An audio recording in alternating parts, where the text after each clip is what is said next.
Selamat pagi bagi kita semua. Marilah kita memberi waktu sejenak untuk mendengarkan firman Tuhan dan memohon kekuatan kepada Tuhan di dalam doa. Kita berdoa.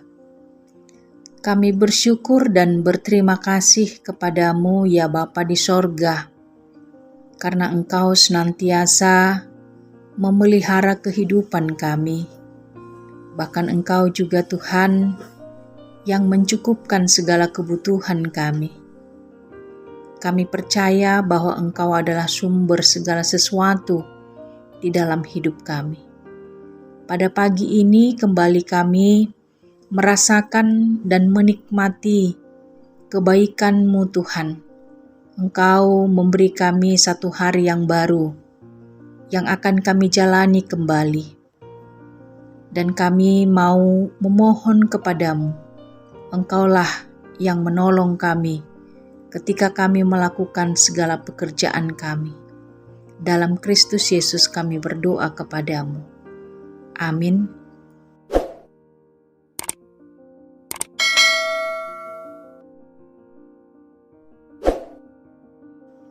Firman Tuhan pada pagi hari ini, Kamis 9 September 2021, tertulis dalam Filipi 4 ayat 6, demikianlah bunyinya.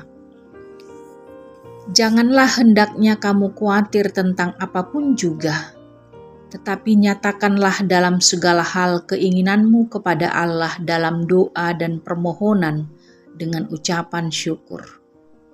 Demikianlah pembacaan firman Tuhan. Saudara-saudari yang terkasih, jemaat Filipi dan Rasul Paulus sama-sama sedang mengalami penderitaan.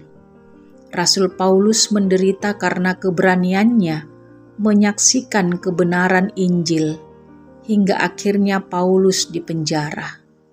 Namun menurut Paulus itu bukan kekalahan, melainkan kemenangan. Sementara penderitaan jemaat adalah keputusasaan, karena Paulus sedang dalam hukuman. Mereka khawatir bukan hanya masalah keselamatannya, tetapi juga berhubungan dengan kelangsungan berita Injil. Maka supaya jemaat Filipi tidak larut dalam kekhawatiran dan ketakutan, Paulus pun mengingatkan mereka supaya jangan khawatir. Walaupun dia di dalam penjara, tetapi berita Injil tidak akan pernah terpenjara. Rasa khawatir ada pada tiap orang. Ada yang tampak mencolok, ada pula yang pandai menyembunyikannya. Yesus sendiri pernah mengatakan, "Sebab itu janganlah kamu khawatir akan hari besok, karena hari besok mempunyai kesusahannya sendiri." Ini artinya, dalam hidup ini akan selalu ada kesusahan. Karena itu, jangan kesusahan yang menguasai hidup kita, tetapi nyatakanlah kepada Tuhan agar kita dimampukan untuk mengatasi kesusahan tersebut.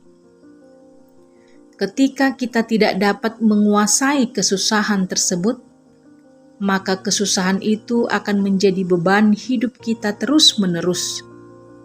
Akibatnya setiap hari kita akan cenderung merasa khawatir, bahkan kita bisa stres karena beban masalah tersebut. Dan beban itu akan semakin berat karena kita juga mengkhawatirkan hari besok. Kekhawatiran apa yang ada dalam pikiran kita saat ini? Kekhawatiran akan apa yang hendak dimakan dan dipakai. Kekhawatiran akan masa depan keluarga, anak-anak, atau karir kah? Kekhawatiran akan kesehatan dan lain-lain. Masih juga khawatirkah kita? Percayakanlah diri atau hidup kita hanya kepada Tuhan, sebab Tuhan itu baik bagi kita semua. Saudara-saudari yang terkasih, Bagaimana kita menghilangkan rasa khawatir? Rasul Paulus dalam renungan pagi ini mengajari kita untuk berdoa. Isi doa ada permohonan dan ucapan syukur. Apapun kekhawatiran kita, apapun keinginan kita, apapun kerinduan kita, Rasul Paulus mengajak kita untuk menyampaikannya kepada Tuhan di dalam doa dan permohonan dengan ucapan syukur, bukan dengan memaksa dan mengatur Tuhan, bukan hanya merengek meminta ini dan itu, tetapi haruslah berdoa dengan ucapan syukur, dan biarlah kehendaknya yang jadi. Amin, kita kembali berdoa. Kami bersyukur Tuhan atas segala pemeliharaanmu dalam hidup kami. Banyak hal yang telah Tuhan berikan dalam hidup kami, yang kami terima bukan karena kebaikan dan kekuatan kami, tetapi karena Tuhan sungguh mengasihi kami. Ampunilah kami ya Tuhan, yang sering terlalu khawatir akan hidup kami. Biarlah kami semakin dapat mensyukuri segala pemberian-Mu di dalam hidup kami. Dalam Kristus Yesus kami berdoa. Amin. Selamat beraktivitas bagi kita semua.